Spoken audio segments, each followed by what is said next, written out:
ഇന്ത്യയും പാകിസ്ഥാനും വെടിനിർത്തൽ കരാറിൽ ഒപ്പുവെച്ചു. എന്നിട്ട് പാകിസ്ഥാൻ കഴിഞ്ഞ ദിവസം ചെറിയൊരു ചതി നമ്മളോട് കാണിച്ചു. അതിന് എന്ത് മറുപടിയാണ് ഇന്ത്യ നൽകുന്നത് എന്ന് നമുക്ക് ഇനി തന്നെ കണ്ടറിയണം.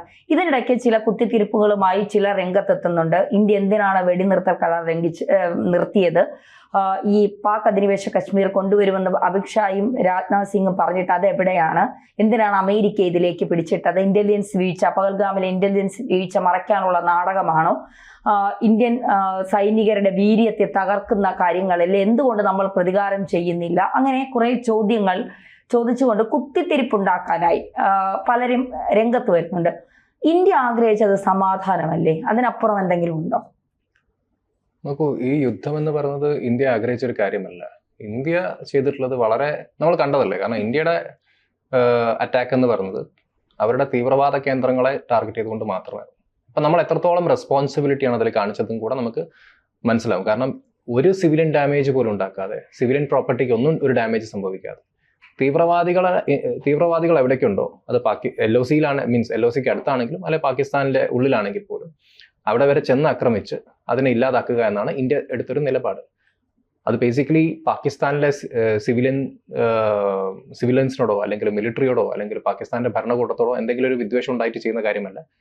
ഇത് തീവ്രവാദികളോടുള്ള നമ്മുടെ ഒരു സ്ട്രോങ് മെസ്സേജാണ്. തീവ്രവാദത്തെ എങ്ങനെ ചെറുത്ത് തോൽപ്പിക്കാൻ ഇന്ത്യ ശ്രമിക്കുന്നു എന്ന് ഇന്റർനാഷണൽ കമ്മ്യൂണിറ്റിക്ക് മുന്നിൽ വെച്ചൊരു വലിയ മെസ്സേജ് ആയിരുന്നത്. അങ്ങനെയാണ് ലോകം അതിനെ നോക്കിക്കാണുന്നത്. ഇവിടെ ഉള്ളിൽ ആർക്കാണ് കുത്തിത്തിരിപ്പ് ഉണ്ടാക്കേണ്ടത്? നമുക്ക് പലരും പല കാര്യങ്ങളും പറഞ്ഞുകൊണ്ടിരിക്കുന്നുണ്ട്. ഇപ്പൊ താങ്കൾ സൂചിപ്പിച്ചത് ഒരു പക്ഷേ സന്ദീപ് വാര്യരുടെ കാര്യമായിരിക്കും. നോക്കൂ, അദ്ദേഹം ഒരു പട്ടാളക്കാരന്റെ മകനാണെന്നാണ് ഞാൻ മനസ്സിലാക്കുന്നത്. അങ്ങനെയുള്ള ഒരാൾ എന്തുകൊണ്ടാണ് ഒരു സമാധാനത്തെക്കുറിച്ച് ചിന്തിക്കുക? സമാധാനം എന്ന് പറഞ്ഞാൽ നമുക്ക് തീർച്ചയായിട്ടും നമ്മുടെ ഒരു ഡിഗ്നിറ്റി മെയിൻറ്റെയിൻ ചെയ്തുകൊണ്ടുള്ള സമാധാനം എന്നാണ് ഞാൻ ഉദ്ദേശിക്കുന്നത്. ഇന്ത്യ ഒരിക്കലും ഈ വാർ ആഗ്രഹിച്ചിട്ടില്ല. ഒരു വാർ ഉണ്ടാക്കുന്ന നഷ്ടം എന്ന് പറഞ്ഞാൽ അത് രണ്ട് ഭാഗത്തും ഉണ്ടാകും. കാരണം ഒരു യുദ്ധം നടന്നു കഴിഞ്ഞാൽ തീർച്ചയായിട്ടും ഇവിടെ നമ്മുടെ ഒരുപാട് എക്കണോമിക് ആക്ടിവിറ്റീസ് ഇല്ലാതാകും. തീർച്ചയായിട്ടും ഇന്ത്യ ജയിക്കും. പക്ഷേ ഇന്ത്യയിൽ ഉണ്ടാകാൻ പോകുന്ന അത്രയും എക്കണോമിക് ഡിസ്റ്റർബൻസസ് ഉണ്ട്. ആ സമയത്തൊക്കെ നമ്മൾ കടന്നു പോകണം. അപ്പൊ അതിനൊക്കെ ഇവരൊക്കെ തയ്യാറാണ്. കാരണം ഒരു പവർ കട്ട് ഉണ്ടായപ്പോൾ ഒരു 2 മണിക്കൂർ ഇരിക്കാൻ പറ്റാത്ത ആൾക്കാരാണ് ഈ യുദ്ധം വേണം എന്ന് പറഞ്ഞുകൊണ്ടിരിക്കുന്നത്. അപ്പോൾ ഒരു യുദ്ധത്തിന്റെ ആവശ്യം എന്താണെന്നുള്ളത് ആദ്യം മനസ്സിലാക്കിയിട്ട് ഇന്ത്യയുടെ മോട്ടീവ് വളരെ ക്ലിയർ ആയിരുന്നു. ഇന്ത്യയുടെ മോട്ടീവ് ഒരു യുദ്ധമായിരുന്നില്ല. ഇന്ത്യയുടെ മോട്ടീവ് എന്ന് പറയുന്നത് പാകിസ്ഥാനിലെ ടെററിസ്റ്റ് ഇൻഫ്രാസ്ട്രക്ചർ തകർക്കുക. നമ്മുടെ പെഹൽഗാമിൽ നടന്ന കാര്യത്തിനുള്ള ഒരു ക്ലിയർ ആയിട്ടുള്ളൊരു കൗണ്ടർ മെസ്സേജ് നമ്മൾ കൊടുത്തു. അതായിരുന്നു ഇന്ത്യ ചെയ്ത കാര്യം. ഇന്ത്യ ഒരിക്കലും യുദ്ധം ആഗ്രഹിച്ചിട്ടില്ല എന്നുള്ളത് വളരെ ക്ലിയർ ആയിരുന്നു. അപ്പോൾ ഒരു യുദ്ധം വേണമെന്ന് പറയുന്നത് അനാവശ്യമായിട്ടുള്ളൊരു കുത്തിത്തിരിപ്പ് മാത്രമായിട്ട് ഞാൻ കാണുന്നുള്ളൂ. മാത്രമല്ല പാകിസ്ഥാനാണ് ആവശ്യപ്പെട്ടത്. പാകിസ്ഥാന്റെ DG മിലിറ്ററി ഓപ്പറേഷൻസ് വിളിച്ചിട്ട് സംസാരിക്കുകയായിരുന്നു നമ്മുടെ കൗണ്ടർ പാർട്ടിനോട്. ഈ യുദ്ധം വേണ്ട എന്നും ഞങ്ങൾ സീസ് ഫയറിന് തയ്യാറാണെന്ന രീതിയിൽ അവർ എത്തുകയായിരുന്നു. അതിൽ അമേരിക്ക തീർച്ചയായിട്ടും ഒരു മീഡിയേറ്റർ കളിച്ചിട്ടുണ്ട് എന്ന് അമേരിക്ക അവകാശപ്പെടുന്നു കേട്ടോ. സോ ഈ പറഞ്ഞ പോലെ ഒരു സീസ് ഫയറിലേക്ക് എത്തിക്കഴിഞ്ഞാൽ അത് ഇന്ത്യയുടെ വിജയമായിട്ടാണ് ഞാൻ കാണുന്നത്. ഇവിടെ ഇന്ത്യയുടെ ഈ പറഞ്ഞ പോലെ സ്വന്തം രാജ്യത്തിന്റെ മിലിറ്ററി എന്തുകൊണ്ടാണ് ഇത്ര അവരുടെ മൊറാൽ തകർക്കുന്ന രീതിയിലുള്ള കാര്യങ്ങൾ എന്തുകൊണ്ടാണ് കോൺഗ്രസിന്റെ ഭാഗത്ത് നിന്ന് വന്നുകൊണ്ടിരിക്കുന്നത് എനിക്കറിയില്ല. കാരണം നമ്മുടെ മിലിറ്ററിക്ക് ഒരു വലിയ ഒരു സക്സസ് ആയിട്ട് നമ്മൾ സെലിബ്രേറ്റ് ചെയ്യേണ്ട സമയം കൂടിയാണ്. കാരണം നമ്മൾ അവരുടെ തീവ്രവാദ കേന്ദ്രങ്ങളെ ആക്രമിച്ചു, തകർത്തു, നമ്മുടെ മെസ്സേജ് വളരെ ലൗഡ് ആൻഡ് ക്ലിയർ ആയി കൊടുത്തു. പാകിസ്ഥാൻ പല രീതിയിലും ആക്രമിക്കാൻ ശ്രമിച്ചെങ്കിൽ അതൊക്കെ ചെറുത്ത് തോൽപ്പിക്കാൻ ഇന്ത്യക്ക് സാധിച്ചു. ഇന്റർനാഷണൽ കമ്മ്യൂണിറ്റിയിൽ അല്ലെങ്കിൽ ഈ ലോകത്തിന് മുന്നിൽ ഇന്ത്യ എത്ര വലിയ റെസ്പോൺസിബിൾ ആയിട്ടുള്ള ഒരു രാജ്യമാണ്, എത്ര വലിയ റെസ്പോൺസിബിൾ സ്റ്റാൻഡാണ് ഇന്ത്യ ഇങ്ങനത്തെ ഒരു വിഷയം ഉണ്ടായപ്പോൾ എടുത്തത്, അതൊക്കെ കാണിക്കാൻ നമുക്ക് സാധിച്ച ഒരു സമയമായിരുന്നു. പക്ഷേ ഈ ചില ഭാഗത്തുനിന്ന് വരുന്ന ഒരു വിമർശനം എന്ന് പറയുന്നത് പഹൽഗാമിൽ ഒരു ഇന്റലിജൻസ് വീഴ്ച സംഭവിച്ചിട്ടുണ്ട് എന്നുള്ളതാണ്. കാരണം ഇത് 3 ദിവസം മുൻപ് തന്നെ അറിഞ്ഞു എന്നൊക്കെ കോൺഗ്രസ് ആരോപിക്കുന്നുണ്ട്. ഇപ്പോൾ ഏജൻസികളുടെ ഭാഗത്ത് നിന്ന്, അന്വേഷണ ഏജൻസികളുടെ ഭാഗത്തു നിന്ന്, ഇന്റലിജൻസ് വിഭാഗത്തിന്റെ ഭാഗത്തുനിന്ന് ഇത്തരമൊരു വിവരം ഇതുവരെ വന്നിട്ടില്ല. പക്ഷെ ആരോപണം ഇങ്ങനെയാണ്. അതുകൊണ്ടാണ് നരേന്ദ്രമോദി കശ്മീരിലേക്കുള്ള യാത്ര തന്നെ റദ്ദാക്കിയതെന്നൊക്കെ പറയുന്നുണ്ട്. അങ്ങനെ ഒരു ഇന്റലിജൻസ് വീഴ്ച പഹൽഗാമിൽ സംഭവിച്ചിട്ടുണ്ടെന്ന് തോന്നുന്നുണ്ടോ? ഓരോ അറ്റാക്കിനും, ഓരോ ടെററിസ്റ്റ് അറ്റാക്കും ഞാനൊരു ഇന്റലിജൻസ് വീഴ്ചയായിട്ട് തന്നെയാണ് കാണുന്നത്. അതിപ്പോൾ മുംബൈ അറ്റാക്ക് ആണെങ്കിലും മറ്റേത് അറ്റാക്ക് ആണെങ്കിലും പഹൽഗാം ആണെങ്കിൽ പോലും ഒരു ഇന്റലിജൻസ് ഫെയിലിയർ ആണത്. തീർച്ചയായിട്ടും അത് നമ്മൾ അംഗീകരിക്കേണ്ട ഒരു കാര്യമാണ്. അത് ഈ കാര്യത്തിൽ നമ്മൾ അംഗീകരിക്കുന്നു. പക്ഷേ താങ്കൾ സൂചിപ്പിച്ച പോലെ ഇത് മോദിക്ക് അറിയാമായിരുന്നു എന്ന് പറഞ്ഞത് മല്ലികാർജുൻ ഖാർഗെ ഒരു സ്പീച്ചിൽ പറഞ്ഞു ബേസിക്കലി. കാരണം മോദിക്ക് ഇതിനെക്കുറിച്ച് ഇൻഫർമേഷൻ ഉണ്ടായിരുന്നു. അപ്പൊ എത്ര ഇറസ്പോൺസിബിൾ ആയിട്ടുള്ള സ്റ്റേറ്റ്മെന്റ് ആണ് നമ്മൾ മനസ്സിലാക്കുന്നത്. കാരണം പ്രധാനമന്ത്രിക്ക് ഈ വിഷയം അറിയാമായിരുന്നു, അതുകൊണ്ട് പ്രധാനമന്ത്രിയുടെ ട്രിപ്സ് ക്യാൻസൽ ആയി എന്നൊക്കെയാണ് പറഞ്ഞത്. പക്ഷേ നേരെ മറിച്ച് നമ്മൾ നോക്കുകയാണെങ്കിൽ ജമ്മുവിൽ ഈ പറഞ്ഞ പോലെ 20-ാം തീയതി ഒരു ഫ്ലഡ് സിറ്റുവേഷൻ ഉണ്ടായിരുന്നു. അവിടെ വലിയ രീതിയിൽ ബിൽഡിങ്സ് ഒക്കെ കൊളാപ്സ് ആയ ഒരു സംഭവം ഉണ്ട്. അപ്പൊ അതുകൊണ്ടാണ് ആ ട്രിപ്പ് ക്യാൻസൽ ആയത്. അപ്പൊ അവിടെ ഈ പറഞ്ഞ പോലെ പേമാരി അതിന്റെ കാരണം വലിയ രീതിയിലുള്ള ഇൻഫ്രാസ്ട്രക്ചർ ഡാമേജ് ഒക്കെ ഉണ്ടായിട്ടുണ്ട്. കുറെ 3 ബിൽഡിംഗ് ഒക്കെ തകർന്നിട്ടുണ്ടായിരുന്നു.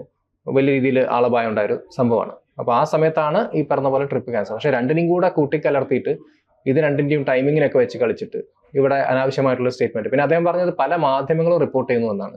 ഏതെങ്കിലും ഒരു മാധ്യമത്തിന്റെ പേര് പറയാൻ കോൺഗ്രസ്സുകാർക്ക് സാധിക്കുമോ?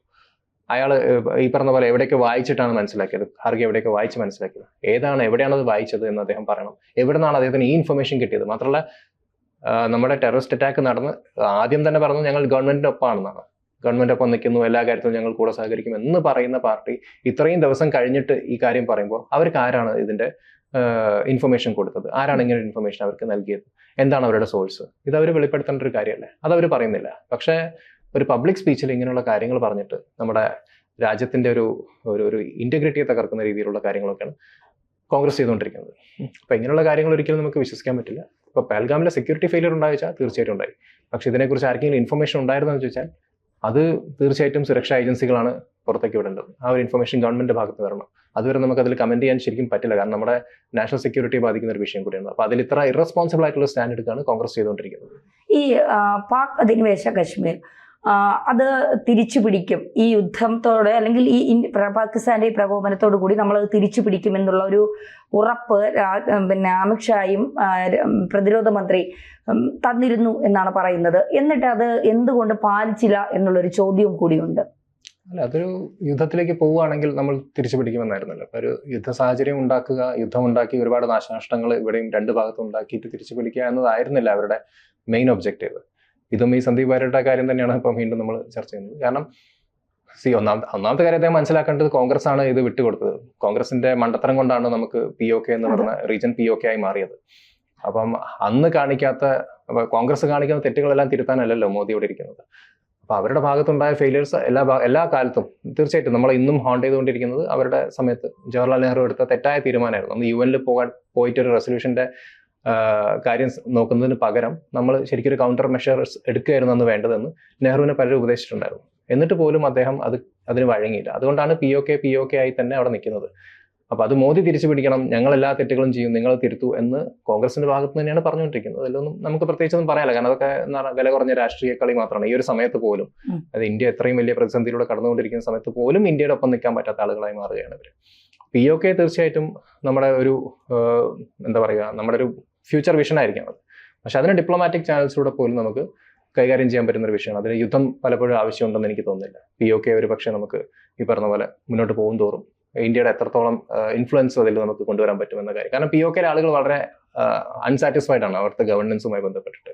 അവർക്ക് ഈ പറഞ്ഞ പോലെ എഡ്യൂക്കേഷൻ, ബേസിക് ആയിട്ടുള്ള കാര്യങ്ങൾ പോലും അവർക്ക് കിട്ടുന്നില്ല. അപ്പം പാകിസ്ഥാൻ ഗവൺമെന്റ് കൂടെ നിൽക്കാൻ ആഗ്രഹിക്കാത്ത ഒരു ജനസമൂഹം അവിടെ ഉണ്ട്. അവർക്ക് എന്തുകൊണ്ടും ഇവിടേക്ക് വരാൻ താല്പര്യമുണ്ട്. അപ്പൊ അതിനെ ഇന്ത്യ എങ്ങനെ ഡിപ്ലോമാറ്റിക്കലി ഹാൻഡിൽ ചെയ്യുന്നു എന്ന് നോക്കിയാൽ മതി. അതെല്ലാവരും യുദ്ധത്തിലൂടെ മാത്രം കൈകാര്യം ചെയ്യണമെന്നത് സന്ദീപ് വാര്യരുടെ ആവശ്യമായിരിക്കും. അദ്ദേഹം വേണമെങ്കിൽ കോൺഗ്രസ് ഭരിക്കുന്ന കാലത്ത്, രാഹുൽ ഗാന്ധി പ്രധാനമന്ത്രിയാവുന്ന കാലത്ത് അദ്ദേഹം വേണമെങ്കിൽ ദേശീയ സുരക്ഷാ ഉപദേഷ്ടാവായിട്ട് പോയി പിടിക്കട്ടെ എന്ന് എനിക്ക് പറയാനുള്ളൂ. ഒരു കാര്യം കൂടെ ചോദിച്ച് നമുക്ക് നിർത്താം.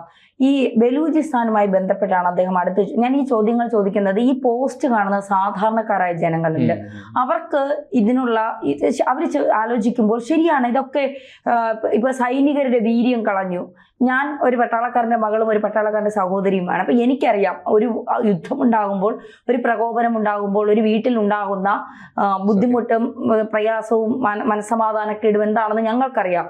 ഒരിക്കലും പട്ടാളക്കാരും യുദ്ധം ആഗ്രഹിക്കുന്നില്ല. അവർ പോരാളികളാണ്, അവർ നമുക്ക് വേണ്ടി സർവം ഉണർന്നിരിക്കുന്നവരാണ്, ഒക്കെ ശരിയാണ്. പക്ഷെ അവരാരും യുദ്ധം ആഗ്രഹിക്കുന്നില്ല.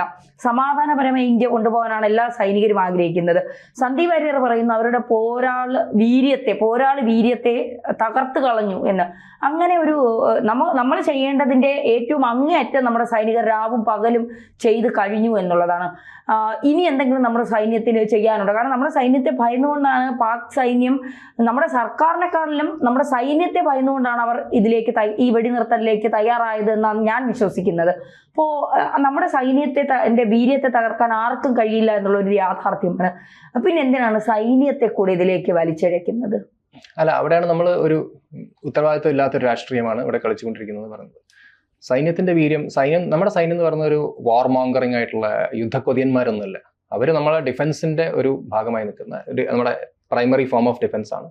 അവരുടെ പണി നല്ല വൃത്തിയായി ചെയ്യുന്നുണ്ട്. അതിൽ സന്ദീപ് വാര്യരുടെ സ്റ്റേറ്റ്മെന്റ് ഒന്നും അവർക്ക് ആവശ്യമില്ല. അവർക്കറിയാം എങ്ങനെ ചെറുത്ത് തോൽപ്പിക്കണം എന്ന കാര്യത്തിൽ അവർ എക്സ്പേർട്സ് ആണ് എന്ന് നമുക്ക് എല്ലാവർക്കും മനസ്സിലാക്കി തന്നു. ലോകത്തെ തന്നെ 4ാമത്തെ ഡിഫൻസ് സ്ട്രെങ്ത് ആണ് ഇന്ത്യയുടെ. അപ്പം അത്ര വലിയൊരു രാജ്യത്തിന് ഇങ്ങനെയുള്ള ചില എലിമെന്റ്സ്, രാജ്യത്തിനകത്തുള്ള ചില ഓപ്പോസിഷൻ പാർട്ടിയിൽ നിന്ന് വരുന്ന ചില വാക്കുകളാണ് ചിലപ്പോൾ നമ്മുടെ സൈന്യത്തിന്റെ മൊറാലിനെ പോലും തകർക്കുന്നത്. അവർക്ക് അവരുടെ പണി നല്ല വൃത്തിയിൽ ചെയ്യാൻ അറിയാം. ഇവിടെ യുദ്ധം ഇന്ത്യ ആഗ്രഹിച്ചിട്ടില്ല. ഇന്ത്യ ഒരു യുദ്ധം ആഗ്രഹിച്ച് അല്ലെങ്കിൽ ഇന്ത്യക്ക് പാകിസ്ഥാൻ പിടിച്ചടക്കണമെന്ന ആഗ്രഹത്തോടു കൂടിയല്ല ഇന്ത്യ ഇതിലേക്ക് ഇറങ്ങിയത്. നമ്മളെ തന്നെ വലിയ ഒരു എന്താ പറയുക, ഒരു ടെററിസ്റ്റ് അറ്റാക്ക് നടക്കുന്നു. നമ്മുടെ ഒരു ടൂറിസ്റ്റ് സ്പോട്ടിലാണ് അവർ ടാർഗറ്റ് ചെയ്യുന്നത്. പാവപ്പെട്ട എന്താ പറയുക, ഒന്നും അറിയാത്ത നിഷ്കളങ്കരായിട്ടുള്ള ജനങ്ങളെയാണ് അവർ ടാർഗറ്റ് ചെയ്തത്. അപ്പോൾ അതിനൊരു തിരിച്ചടി ഇന്ത്യ കൊടുക്കും. തീർച്ചയായിട്ടും അത് കൊടുത്തു, നല്ല വൃത്തിയായി തന്നെ കൊടുത്തു. അത് നടത്തിയവരെയാണ് നമ്മൾ ടാർഗറ്റ് ചെയ്തത്, അതായത് ആ രാജ്യത്തിലെ പാവപ്പെട്ട സിവിലിയൻസിനെ അല്ല. അപ്പോൾ അവിടെയാണ് ഈ പറഞ്ഞ പോലെ സന്ദീപ് വാര്യരാണെങ്കിലും കോൺഗ്രസ് ആണെങ്കിലും മനസ്സിലാക്കേണ്ടത്, നമ്മളൊരിക്കലും പാകിസ്ഥാനിലെ സിവിലിയൻസിനെ ടാർഗറ്റ് ചെയ്യാനോ പാകിസ്ഥാൻ മിലിറ്ററിയെ ഡാമേജ് ചെയ്യാനോ നമ്മൾ നോക്കിയിട്ടില്ല. നമ്മൾ തീവ്രവാദികളെയാണ് ടാർഗറ്റ് ചെയ്തത്. അത് നമ്മൾ ഭംഗിയായി ആ ഓപ്പറേഷൻ പൂർത്തിയാക്കുകയും ചെയ്തു. അത് നമ്മൾ ചെയ്തു. അതിന് റെസ്പോൺസ് ആയിട്ടാണ് പാകിസ്ഥാൻ നമ്മുടെ ഇവിടെ സിവിൽ ഇൻഫ്രാസ്ട്രക്ചർ ഡാമേജ് ഉണ്ടാക്കാൻ നോക്കിയത്. അതിനുള്ള ശക്തമായ മറുപടി ഇന്ത്യ കൊടുത്തു കഴിഞ്ഞു. അപ്പോൾ ഇന്ത്യ യുദ്ധത്തിലേക്ക് ഇറങ്ങാൻ ആഗ്രഹിച്ചിട്ടില്ല. ഇന്ത്യ എപ്പോഴും ഒരു ഡിഫെൻസീവ് സ്റ്റാൻഡ് എടുത്തത്. ഒരു എന്താ പറയുക, ഒരു സെൽഫ് ഡിഫെൻസ് ആണ് ഇന്ത്യ ഇവിടെ കാഴ്ചവെച്ചത്. അപ്പോൾ നല്ല വൃത്തിയായി ചെയ്തു എന്ന് മനസ്സിലാക്കിയിട്ട് തീർച്ചയായിട്ടും ഇന്ത്യൻ ആർമിയെ അഭിനന്ദിക്കുന്നതിന് പകരം ഇങ്ങനെയുള്ള സ്റ്റേറ്റ്മെന്റ്സ് ഒഴിവാക്കണമെന്ന് എനിക്ക് സന്ദീപ് വാര്യരെ പോലുള്ള ആളുകളോട് പറയാനുള്ളൂ.